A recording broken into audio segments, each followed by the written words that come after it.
네, 아름다운 대화라는 제목으로 열왕기하 6장 24절로 7장의 말씀을 여러분과 함께 나누겠습니다.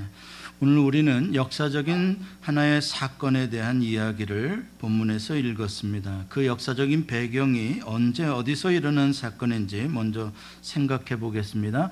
장소는 북왕국 이스라엘의 사마리아 성입니다. 시기는 대략 주전 844년 여호람이라는 사람이 북왕국 이스라엘의 왕으로 있었을 때입니다. 여호람은 오므리 왕의 증손자입니다. 오므리는 아주 북왕국을 부강하게 했던 왕입니다. 그리고 그의 아들 아합, 그 시절에도 북왕국은 굉장히 부강했습니다. 물질적으로 경제적으로는 아주 많이 부유했지만 안타깝게도 영적으로는 계속 타락했던 그러한 시대입니다. 그래서 아합의 손자인 여호람의 시대, 이 BC 844년쯤 되게 되면 북왕국은 영적으로 완전히 바닥 상태였습니다. 그래서 하나님이 그동안에 엘리야라는 선지자, 엘리사라는 아주 위대한 선지자들을 통해서 이 타락한 우상 숭배로, 바알 숭배로 타락한 백성들을 하나님께로 회개하고 돌아오라고 많은 징조를 보여주며 기적을 보여주며 그렇게 불렀지만 그들은 끝끝내 돌아오지 않았습니다. 그래서 하나님께서 그 위에 있는 수리아 아람이라는 나라에 벤하닷이라는 왕을 하나님께서 막대기로 사용하셔서 이제 아람 군대를 이스라엘에게 보내게 해서 이스라엘에 대한 하나님의 진노와 징계를 지금 베풀고 있는 상황입니다. 수십만의 아람 군사들이 삽시간에 사마리아 성을 포위하게 되었습니다. 얼마나 완벽하게 포위를 했던지 정말 쥐새끼 한 마리도 그 성을 빠져나가거나 들어갈 수 없을 만큼 그렇게 철저하게 사마리아 성을 봉쇄했습니다. 창칼로 싸우는 것이 아니라 완전히 그냥 포위만 한 겁니다. 이걸 고사작전이라 그러는데 아주 말려 죽이겠다는 겁니다. 왜냐하면 밖에서 물자가 하나도 성 안으로 들어갈 수가 없으니까 성 안에 비축해 두었던 물이나 양식이 시간이 지나면 지날수록 점점 고갈되어서 이제 6개월쯤 지나니까 완전히 먹을 게 없어진 겁니다. 정말 굶어서 죽을 날만 기다리고 있는 그러한 상태가 됐습니다. 오늘 본문에 보면은 나귀 머리와 비둘기 똥이라는 게 등장하는데 평상시에는 그런 것들은 정말 값도 쳐주지 않을 그런 짐승 사료나 될 만한 그러한 것들입니다. 그런데 그 나귀 머리가 비싼 값에 거래가 되고 비둘기 똥이 비싼 값에 거래가 될 만큼 아무튼 사람의 목숨을 연명하기 위해서라면 아무튼 은금을 가리지 않고 다 퍼주어서라도 양식을 구하는 그런 어려운 상황이었습니다. 그러다 보니까 형편이 어려운 사람들은 먼저 양식이 고갈되어서 어린아이부터 죽어가기 시작했죠. 여러분, 이런 비극적인 사마리아 성의 모습은 놀랍게도 수백 년 전에 모세가 이미 신명기 28장에서 예언을 해놓은 그 상태가 그대로 펼쳐지게 된 것입니다. 신명기 28장 47절과 53절에 보면은 이렇게 하나님의 말씀을 거역하고 이방 우상을 숭배할 때 하나님의 백성들이 이렇게 고난을 당하게 될 거라고 이미 경고를 해주셨어요. 한번 읽어보죠. 같이 읽어보면 시작. 내가 모든 것이 풍족하여도 기쁨과 즐거운 마음으로 내 하나님 여호와를 섬기지 아니함으로 말미암아 네가 적군에게 애워싸이고 맹렬한 공격을 받아 곤란을 당함으로 내 하나님 여호와께서 내게 주신 자녀 곧 몸의 소생의 살을 먹으리라. 이게 이미 모세가 가나안 땅에 들어가기 전부터 예언을 했던 거예요. 가나안 땅에 들어가서 이제 풍족하게 먹고 즐거운 마음으로 살게 될 텐데 그때의 여호와를 섬기지 않고 잊어버리고 이방신을 섬기게 되면 적군에게 포위를 당하고 고사가 돼서 네 자식의 살을 먹는 그런 불행한 하나님의 징계가 올 것이다. 그 말이 그대로 지금 사마리아 성에 이루어지고 있어요. 지금 사마리아 성은 어떠한 물질적인 인간적인 방법으로는 전혀 구원받을 길이 없는 절망적인 상태입니다.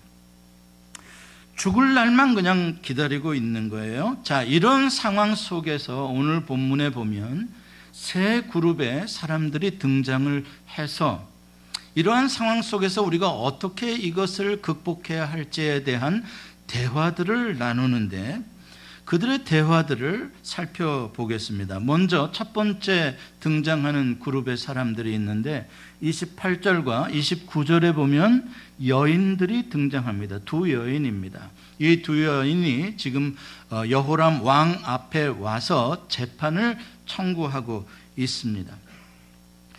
한 여인이 왕에게 하는 이야기를 들어보니까 이들이 무슨 대화를 나눴냐면 은밀하게 둘이서만 대화해서 약속을 한 거예요. 둘이서 무슨 대화를 나눴냐면, 야, 우리가 굶어 죽게 됐다. 먹을 게 하나도 없다. 그래서 오늘은 내 아들을 내어 줄 테니까 내일은 네 아들을 내어 주라. 그래서 둘이 합의를 한 거예요. 그래서 그날 먼저 그 여자의 아들을 삶아 먹고, 그 다음날 이제 다른 그 여자의 아들을 먹을 차례인데, 이 여자가 오리발을 내민 거예요. 자기 아들을 감춰놓고 없다는 거예요. 그러니까 먼저 자기 아들을 내준 이 여자가 너무 화가 나가지고 왕한테 와서 지금 하소연을 하는 거죠. 저는 이 말씀을 읽으면서 막 소름이 끼치더라고요. 이야, 아무리 배고파도 그렇지 어떻게 이런 일이, 이거 지어낸 말 아니야? 현실이 아니지 않아? 그런 공포를 느끼게 되는 거예요. 하나님의 수백 년 전에 이미 모세를 통해서 신명기에서 하셨던 예언이 그대로 이루어지고 있다는 것도 놀랍고, 더 놀라운 공포는 뭐냐면 이 엄마들의 이 무정한 대화 말이에요. 왕에게 이렇게 말을 하는데 여러분, 그 속에 슬픔이 느껴져요. 막 자기의 마음을 회개하는 그러한 반성이 느껴져요? 아니요. 아주 무덤덤하게 내 아들을 내놨는데 제 아들을 안 내놓으니까 내놓게 해서 잡아먹게 하옵소서. 아이고 무셔라.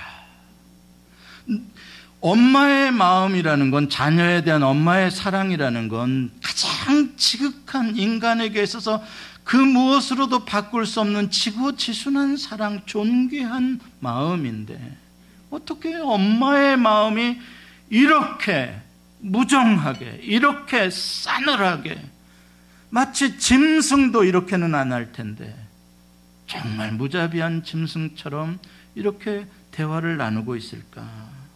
너무나 정말 살이 떨려요. 물론 얼마나 굶주림의 고통이 컸으면, 얼마나 죽을 것 같았으면 이랬을까라고 한편으로 이해해 주려고 하는 마음도 있지만, 그런데 한편으로 드는 생각은 뭐냐면, 정말 이렇게밖에 할 수 없었을까? 이 여인들이 서로 모여서 둘이 대화를 하는데 꼭 네 아들 잡아먹고 내 아들 잡아먹자라는 그런 대화밖에 할 수 없었을까? 그것만이 정말 마지막 유일한 방법이었을까? 이 점에 대해서 생각하면 속이 상하는 거예요. 아픈 거예요. 왜냐하면 여러분, 이것이 하나님의 징계라고 우리가 생각합시다. 하나님께서 징계를 내리실 때, 이러한 삶의 어려움과 고난을 주셨을 때, 이런 상황이 되면 네 아들 잡아먹으라고 하나님이 이런 고난을 주셨을까요? 아니면 그 정도의 상황이 됐으면 회개하고 나를 찾아오라고 고난을 줬을까요? 우리 성도들은 적어도 아들 안 잡아먹겠구만. 회개하고 나를 찾아오라고 한 것이죠. 이 정도 상황이 됐으면, 이 정도 의지할 것이 없게 됐으면 이제는 하나님께로 돌아오라고 하는 것이지, 거기서 아들 잡아먹으라는 생각을 하라고 하나님께서 하셨겠습니까? 근데 이 여자들은 지금 하나님께서 왜 나의 삶에 이러한 고난을 주셨을까에 대한 생각을 전혀 하지 않아요. 하나님이 없어요. 이 여자들의 생각은 그냥 내가 마지막까지 의지할 수 있는 게, 마지막까지 나를 살게 해줄 수 있는 게 뭐냐, 요거라도 먹고 죽자, 그 생각밖에 없어요. 이게 너무나 가슴 아픕니다.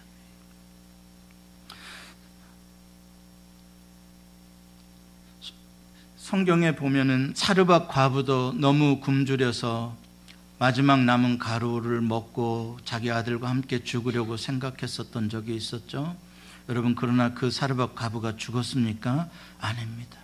하나님은 그 아픔을 보시고 하나님이 길을 여셔서 선지자 엘리야를 통하여 그 통에 가루가 마르지 아니하고 기름이 마르지 아니해서 살려주시는 생명의 길이 하나님에게 있다고요. 근데 이 여자들은 그 엘리야의 이야기를 들었을 텐데도 그 생각을 하지를 못해요. 자, 그 다음에 두 번째 그룹의 사람들이 있어요. 이 사람들은 이스라엘의 지도자들입니다. 왕이고 그 다음에 군대의 장관, 아마 총사령관이었던 것 같아요. 자, 먼저 왕의 태도를 보겠습니다. 왕이 하는 말들을 한번 들어보죠. 왕이 이 여인들의 비참한 이야기를 듣더니 자기 옷을 찢고 굵은 베옷을 입었습니다. 야, 왕이 회개하려나 보다. 과연 왕이 회개하는 걸까요?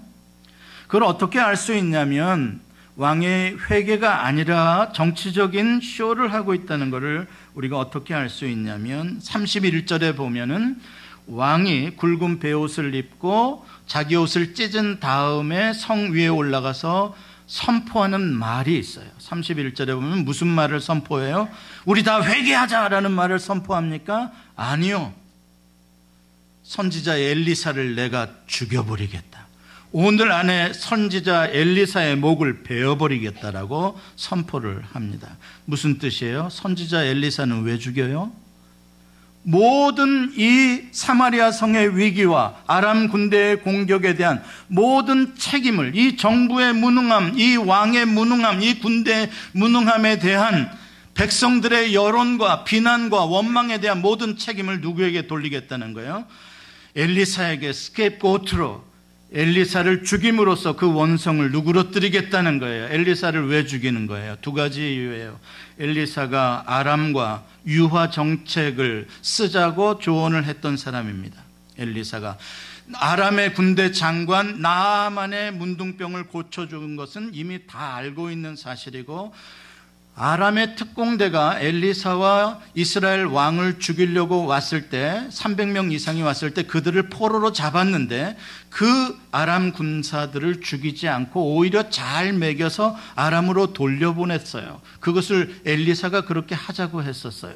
그 모든 책임을 다 뒤집어 씌워서 이제 아람이 이렇게 우리를 공격하게 된 게 엘리사가 그동안의 아람에 대해서 유화 정책을 하게 했던 것 때문이다 라고 하면서 엘리사의 목을 베겠다고 말하는 거예요. 회개하는 게 아니에요.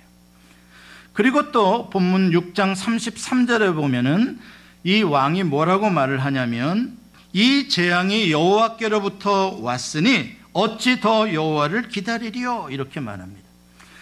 여호와께서 우리에게 지금 이 고난을 주시고 있다라고 생각해요. 그런데 여호와께는 희망이 없다라고 또 단언을 하는 거예요. 어찌 더 여호와를 기다리리요? 여호와께서 우리를 죽이실 것이다. 여호와께서 우리를 살려두지 않으실 것이다. 이렇게 말합니다. 그리고 여인들이 와서 왕에게 그렇게 재판을 요구할 때에도 뭐라고 이 이스라엘 왕이 말을 했냐면 이렇게 말하고 있어요. 여호와께서 너를 돕지 아니하시면 내가 무엇으로 너를 도우랴, 이야기를 합니다. 그 모든 책임이 누구에게 있다는 거예요? 여호와께 있다는 거예요. 여호와 하나님, 당신이 우리에게 이렇게 어려운 시간을 주셨습니다. 하나님 원망스럽습니다. 하나님이 믿습니다. 하나님에 대한 분노의 감정으로 하나님의 선지자를 죽여버리겠다는 겁니다. 자, 그런데 7장 1절에 보면은 엘리사가 내일 이맘때가 되면 사마리아 성이 구원을 얻어서 해방이 돼가지고 이제 고운 밀가루, 그냥 풍성한 곡식을 얻게 될 것이다 라고 예언을 합니다. 정말 기다리던 소식이 아닐 수가 없죠. 정말 기쁜 소식이 아닐 수가 없습니다. 굶어 죽는 마당에 하루만 지나면, 한 달도 아니라 하루만 견디면 곡식이 풍성해서 완전히 헐값이 될 것이다 라고 예언을 해주는 거예요. 좋은 소식이긴 한데 믿어지지가 않는 거예요. 지난 6개월 넘도록 꿈쩍도 하지 않고 아람 군대가 저렇게 철저히 포위하고 있는데 어떻게 하루아침에, 하루 만에 저 많은 군대가 왜 떠났냔 말이에요. 이해가 안 되는 거죠. 그러니까 그 엘리사의 말을 듣던 군대 장관이 2절에 보면은 총사령관이 이런 말을 해요. 하나님이 하늘에다가 창을 내시는 분이라고 하자. 그런다고 하더라도 어찌 이런 일이 일어날 수 있겠느냐. 말도 안 되는 소리다. 괜히 이런 말로 사람들 현혹하지나 말아라, 이런 뜻이죠. 그렇습니다. 지금 이스라엘의 왕이나 이스라엘의 군대 장관은 지금 불안에 떨고 있는, 굶어 죽어가고 있는 이 백성들을 보호하라고 세워준 지도자들이에요. 먼저 자기들이 책임의식을 느끼고 자기들이 먼저 이 재앙의, 이 고난의 의미를 깨닫고 그들이 대화하며 하나님 앞에 나아가고 백성들에게 살 길로 하나님께로 나아가자고 인도해야 할 이 지도자들이 하는 말이, 하나님은 더 이상 기다릴 필요 없다. 하나님이 구원해 주신다고 하는데도 어찌 그런 일이 일어나겠냐라고 말을 하는 거예요. 전혀 희망이 없는 지도자들이에요. 전혀 방법을 갖지 못한 지도자들입니다. 하나님이 왜 그들에게 징계의 막대기를 드셨는지 전혀 깨닫지를 못하고 있어요. 자, 그런 가운데 세 번째 그룹의 사람들이 7장 3절에 보면 등장을 합니다. 이 사람들은 사마리아 성문 어귀, 다시 말해 성문 밖에 살던 사람들이에요. 나병 환자들입니다. 나병 환자들은 성 안에서 살 수가 없었기 때문에 아무리 적군이 와서 공격을 해도 이 나병 환자들은 성 안에 들어가 숨을 수도 없어요. 그냥 그 위험에 다 노출된 사람들이 나병 환자들입니다. 지금 절대적으로 양식이 모자라서 성 안에 있는 사람들조차 아들을 잡아먹을 만큼의 어려운 형편이 됐다면 성 밖에 있는 나병 환자들은 얼마나 굶주렸겠어요. 얼마나 오랫동안 먹지 못했겠어요. 그러한 4명의 나병 환자들이 지금 대화를 나누기 시작합니다. 3절과 4절에 보면 그들이 나눈 대화가 있어요. 그들이 먼저 이렇게 말합니다. 우리가 어찌하여 여기 앉아서 죽기를 기다리랴 라고 말합니다. 그냥 여기 앉아서 죽을 날만 우리가 이렇게 기다리고 있을 수 없다는 겁니다. 그냥 이대로 굶어 죽을 수는 없다는 거예요. 이게 어쩔 수 없는 운명이고 팔자라고 그냥 이대로 있을 수는 없다는 거예요. 체념할 수 없다는 거예요. 이건 무슨 말이에요? 내 인생을 수동적으로, 피동적으로, 소극적으로 살지 않겠다는 거예요. 내 소중한 목숨을 이렇게 끊지 못하겠다는 거예요. 내가 할 수 있는 더 적극적인 최선을 마지막 순간까지도, 내가 굶어서 힘은 없지만 마지막 순간까지도 능동적이고 적극적으로 생명의 길을 찾아봐야겠다는 거예요. 그러면서 서로 의논을 하기 시작합니다.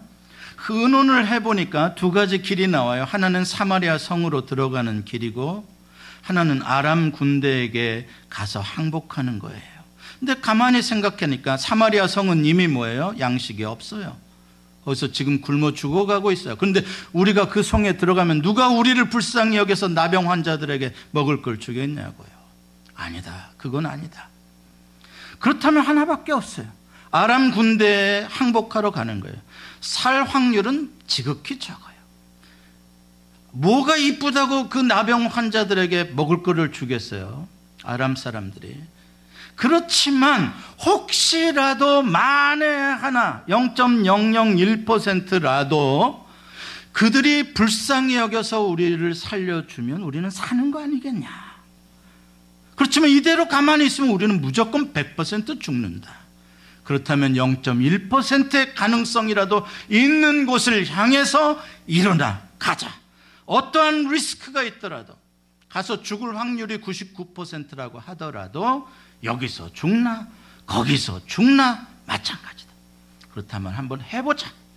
여러분, 이 나병 환자들의 이 생각이 너무나 근사한 거예요. 어찌하여 우리가 여기 앉아서 죽기만 기다리랴. 여러분, 이 나병 환자들의 정신이 필요할 때가 우리가 살면서 많아요. 이게 아버지 탓이고, 이게 남편 탓이고, 이게 자식 탓이고, 친구 탓이고, 내 사업을 이렇게 한 게 내가 사기 맞은 탓이고, 불경기 탓이고, 내 인생 포기다. 아니요, 일어서야죠. 여기서 이렇게 죽을 수는 없다, 기다릴 수는 없다, 무엇이라도 해봐야지. 이 나병 환자들의 생각 말이에요. 여러분, 그런데 아람 군대를 향해서 가는 길을 선택한 거, 물론 엄청난 리스크가 있는 길이죠. 그런데 나중에 보면은 그 길이 무슨 길인 줄 아세요? 여호와의 구원을 처음으로 맛보는 길이에요. 이야, 아직까지 이 사람들은 몰라요. 그런 거는 몰라요. 그렇지만 여호와께서는 이렇게 절체절명해서 이대로 죽을 수는 없다라고 생명의 길을 찾는 자들을 위하여 하나님께서는 생명을 준비해 놓으셨다. 그들은 그 길을 향해서 일어나 출발합니다. 즉시 출발해요. 저는 이걸 보면서 에스더가 생각이 나더라고요. 에스더도 모르드게가 아니라 하만이 이 유대인들을 다 죽이려고 할 때 그냥 이대로 죽을 수 없다. 그래서 내가 죽으면 죽으리라 하고 왕에게 나아가잖아요. 이 정신이 바로 이 자기의 모든 민족을 살려내잖아요. 또 생각난 사람이 하나가 있어요. 많이 있는 가운데 또 시간 관계에서 한 사람만 더, 탕자예요. 아버지 집을 떠나서 아버지를 배신하고 결국 돼지 우리에서 돼지가 먹는 사료도 못 먹어서 배고파서 내가 여기서 줄여 죽는구나 하면서 거기서 생각하는 게, 내 아버지 집에는 품꾼들도 풍족하게 먹거늘 나는 여기서 줄여 죽는구나. 그러면서 어떻게 해요? 내가 아버지께로 가서 나를 품꾼의 하나로 여겨달라고 한번 해봐야겠다라고 일어서서 돌아가잖아요. 예, 이 나병 환자들이 즉시 일어나서 이제 아람 군대를 향해서 조심조심 다가갔어요. 그런데 놀랍게도 가보니까 사람이 안 보여요. 보초도 안 보이고 군대들이 움직이는 것도 안 보이고 아주 조용히. 좀 더 가까이 가보자. 진짜 아무도 없어? 야, 어떻게 된 일이냐? 더 가까이 가서 텐트를 열어보니까 아무도 없는 거예요. 그리고 텐트 속에 보니까 이야, 닭다리, 햄버거 막 거기에 온통 좋은 음식은 가득 있는 거예요. 막 샴페인, 포도주, 맥주. 와, 너무 좋은. 이 배고파서 며칠을 굶어서 지금 온 이 나병 환자들이 뭐 볼 게 뭐가 있겠어요. 야, 일단 먹고 보자. 얼마를 먹었을까? 배가 이만하게 돼. 야, 이제 눈에 보이기 시작한다. 야, 눈이 떠진다. 야, 여기 보물도 있는데 은도 있다, 금도 있다. 야, 여기 고급 옷도 있다. 야, 이게 어떻게 된 일이냐? 야, 이 군대들이 다시 오게 될지 모르는데 빨리 우리가 감추자.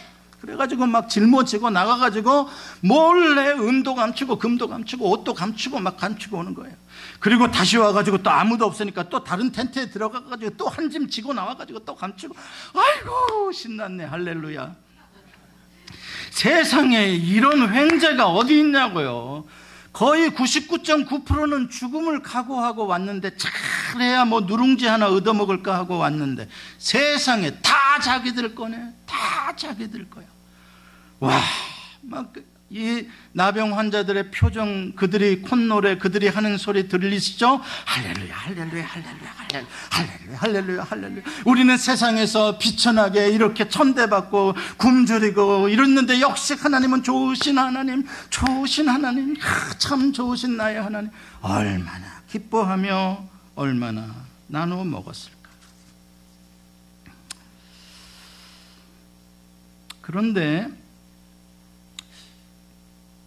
그렇게 한참 하다가 오늘 본문 9절에 보면 말이에요, 그 나병 환자들이 다시 대화를 해요. 이제 두 번째 대화예요. 아까는 아람 군대를 향해서 오자고 대화를 한 거고, 이제는 다 먹고 감출 만큼 감추고 그러고 나서 대화를 해요. 9절에 뭐라고 대화를 시작하고 있어요? 9절에 보면 한번 따라서 해보세요. 우리가 이렇게 해서는 아니 되겠도다.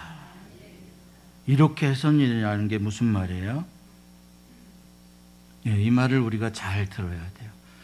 지금 자기들이 배불리 먹고 신이 나서 찬송을 부르며 가서 몰래 많은 은금 보화를 감추어 놓는, 지금 우리가 여기에 정신을 다 팔리고 있는데 이렇게 하는 게 안 된다, 안 된다.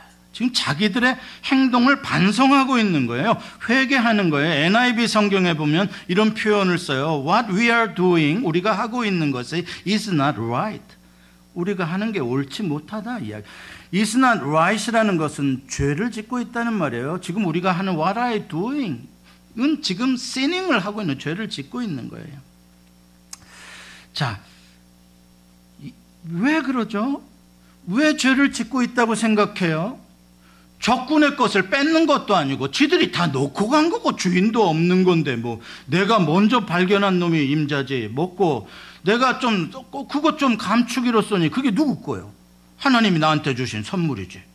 그런데 뭐가 그렇게 잘못했다고 그렇게 이야기를 할까? 자, 그 이유를 좀 더 우리가 그들의 대화를 보겠습니다. 9절의 중반절에 보면 이런 표현을 쓰고 있어요. 그들이 대화하는 가운데 한번 읽어보죠. 시작. 오늘은 아름다운 소식이 있는 날이거늘 우리가 침묵하고 있도다. 만일 밝은 아침까지 기다리면 벌이 우리에게 미칠지니 이제 떠나 왕궁에 가서 알리자. 아, 그러고 보니까 그들이 많이 먹고 뭐 보화를 감추고 이렇게 한 것을 잘못하고 있다고 말한 것이 아니라 침묵하고 있는 게 잘못하고 있다라고 말하는 거예요. 아, 우리가 다른 사람들에게 이것을 알리지 않고 우리만 지금 이걸 인조이하고 우리만 지금 생명을 얻게 된 거, 이것 우리가 말하지 않고 있는 것, 이 사일런스에 대해서, 내가 말하지 않음에 대해서 지금 잘못하고 있다는, 자기들이 누리는 것이 잘못됐다는 것이 아니라 자기들만 누리는 것은 아니다라는 거예요. 왜요? 성 안에서 굶어 죽어가는 사람들을 생각해 보니까 눈을 들어서 누구를 보기 시작한 거예요? 저 사람들이에요. 우리들이 아니라 저 사람들이에요. 처음에는 우리들이 중요했죠. 내가 먼저 살고 봐야 했어요. 예, 맞아요. 그런데 이제 내 배가 부르고 내가 충분히 갖고 나니까, 그러면서 저 사람들은 어떡하나? 저 사람들은 지금 굶어 죽고 있는데, 이야기 이렇게 생각을 하는 거예요. 저는 이 스토리에서 오늘 이 순간, 이 장면이 가장 아름다운 순간이라고 생각하는 거예요. 이 나병 환자들이 실컷 먹고 감추고 신이 나서 그걸로 끝나버릴 수도 있었는데, 우리가 지금 뭔가 잘못하고 있다. 그러면서 이 소식을 성 안에 있는 사람들에게도 전해야 되는 거 아니야? 우리가 이대로 침묵하고 있는 것은 벌 받는 일이야. 이 생각의 발상이 전환되었다는 이 순간이 너무나 아름다운 거예요. 놀라운 거예요. 왜? 보통 사람들은 이렇게 안 해요. 내 배 더 불리고요, 더 감추고요, 이런 생각할 거예요. 이 소식이 가능한 한 빨리 사마리아 성에 알려지지 않도록, 저 사람들이 언젠가는 알게 될 텐데 그들이 나오기 전에 빨리 우리가 싹쓸이하자. 보통 이렇게 생각하지. 뭐 그렇다고 뭐 저 사람들 거 뺏는 것도 아니고요, 그냥 우리한테 하나님이 주신 거 우리가 다 가질 뿐인데 뭐, 그렇죠? 합리화하겠죠. 자기들의 이익을 먼저 생각하겠죠.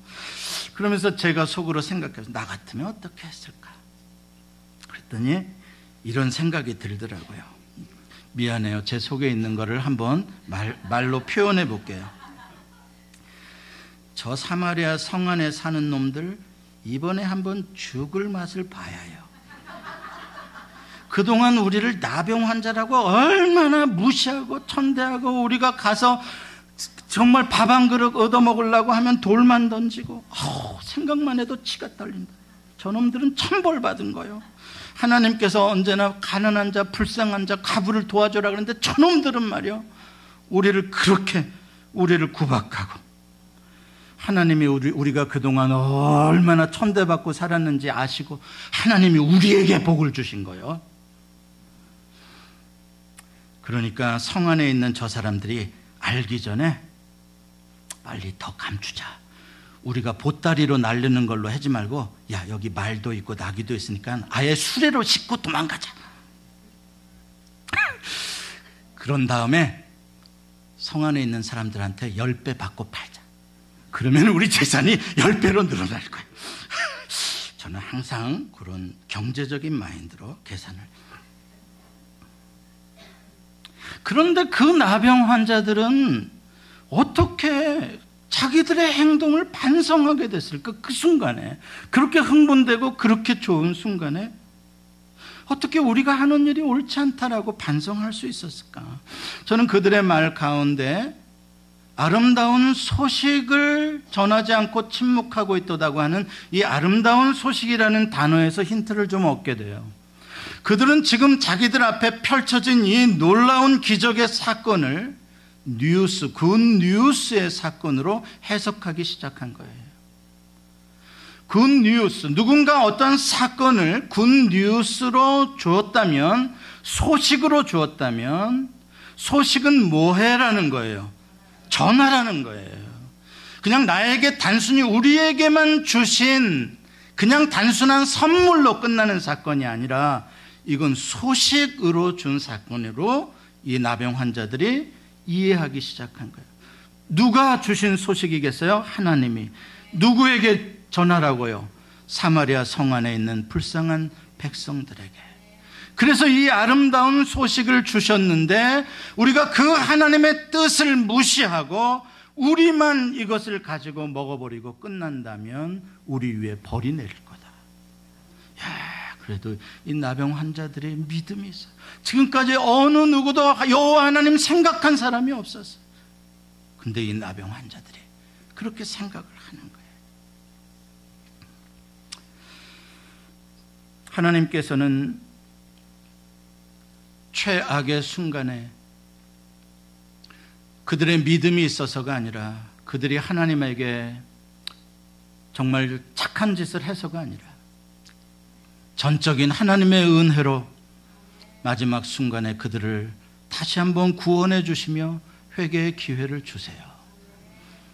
어떻게 아람 군대가 하루 만에 포위를 풀고 도망가겠냐고요? 방법이 없다고요? 길이 없다고요? 그럴 이유가 없다고요? 하나님은 하세요. 하나님이 하시는데 뭐 수천만의 군대를 동원한 게 있어요? 딱 한 가지 하셨어요. 스피커 하나 틀으셨어요.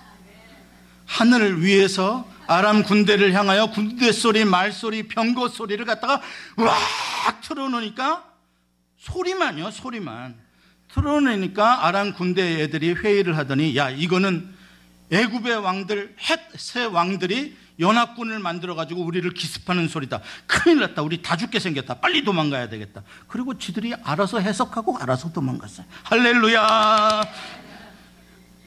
하나님에게 있어서는 너무나 쉬운 방법인 거예요.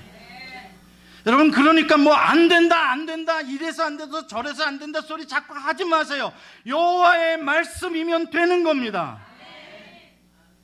세상에 지금 같은 상황에서 누가 나를 건져줄 수 있냐고요? 예, 아무도 못 건져주는 것 사실이에요. 그러나 여호와 하나님은 건지셔요. 어디로 가야 돼요? 어느 길로 가야 돼요? 하나밖에 없어요. One way Jesus. 하나밖에 없어요. 우리를 위하여 이미 모든 마귀의 군대를, 사망의 모든 군대를, 우리의 모든 죄악을 다 속량하시고 우리를 위하여 모든 평안과 해방과 풍요를 다 예비해 놓으신 그 십자가를 향해서 나가면 돼요. 그럼 하나님이 여러분을 살리셔요. 오늘 본문에서 이 놀라운 하나님의 아름다운 소식을 제일 먼저 듣고 경험하고 맛보게 한 사람들은 이 세상의 맨 끄트머리에 서서 사는 사람들이었어요. 이 세상에서는 아예 공동체로 받아들여 줄 수도 없는 아웃캐스트들, 아웃사이더들, 진짜 마이너리티들, 진짜 가난한 푸어. 여러분, 하나님이 그들을 통해서 그들을 살리실 뿐만 아니라 이 땅의 어리석은 지도자들, 이 땅에 자기의 가진 것을 의지하던 자들, 그들에게 복된 소식을 전하는 사명을 주셨어요. 말씀을 맺습니다. 여러분들은 보통 어떤 대화를 나누세요? 여러분들 부부가 나누는 대화, 여러분들의 친구와 나누는 대화, 다른 성도들과 카톡을 하며 전화하는 대화, 아니면 여러분들의 목장에서 나누는 대화들은 어떤 대화들이세요? 네 아들 잡아먹고 내 아들 잡아먹고 이런 대화는 아니겠죠? 불평하고 원망하고 이게 누구 탓이고 누구 탓이고, 혹시 그런 대화들 아니에요? 아니면 희망을 주고 용기를 주고 우리가 이러시면 안 되겠다, 우리가 더 좋은 일을 위해서 우리가 더 힘을 써야 되겠다, 나만의 유익을 구하는 기도, 우리들만의 유익을 위하는, 여기가 좋사오니 우리를 위하여 초막셋을, 아니 그런 대화 말고 저 산 아래에 있는 저 굶주린 사람들, 영혼들, 그들을 생각하는 대화, 이게 우리의 대화가 돼야지. 그게 아름다운 대화입니다. 우리는 이미 생명의 떡을 먹었고 생명의 음료를 마신 사람들입니다. 사랑하는 성도 여러분, 오늘 이 말씀을 통해서 여러분들도 이 생명의 떡과 생명의 음료를 가지고 굶어 죽어가는 자들을 향하여 나아가시기를 축원합니다. 기도하시겠습니다. 하나님 감사합니다. 우리는 세상의 끄트머리에 있는 사람들이었습니다. 정말 힘들고 어려운 삶이라는 게 이렇게까지도 힘들 수 있는가를 이민 와서 경험했었습니다. 그러나 돌이켜보니 주님께 나아오는 것이 생명의 길이었습니다. 주님이 우리를 살리셨고 먹이셨고 이제 풍족하여 기쁘게 살게 됐습니다. 주님이 이제 이 예수, 이 굿뉴스, 아름다운 소식을 오늘이 가기 전에 일어나 전하게 해 주시옵소서. 더 이상 침묵하는 죄를 범하지 않게 하옵소서. 예수님의 이름으로 기도합니다. 아멘.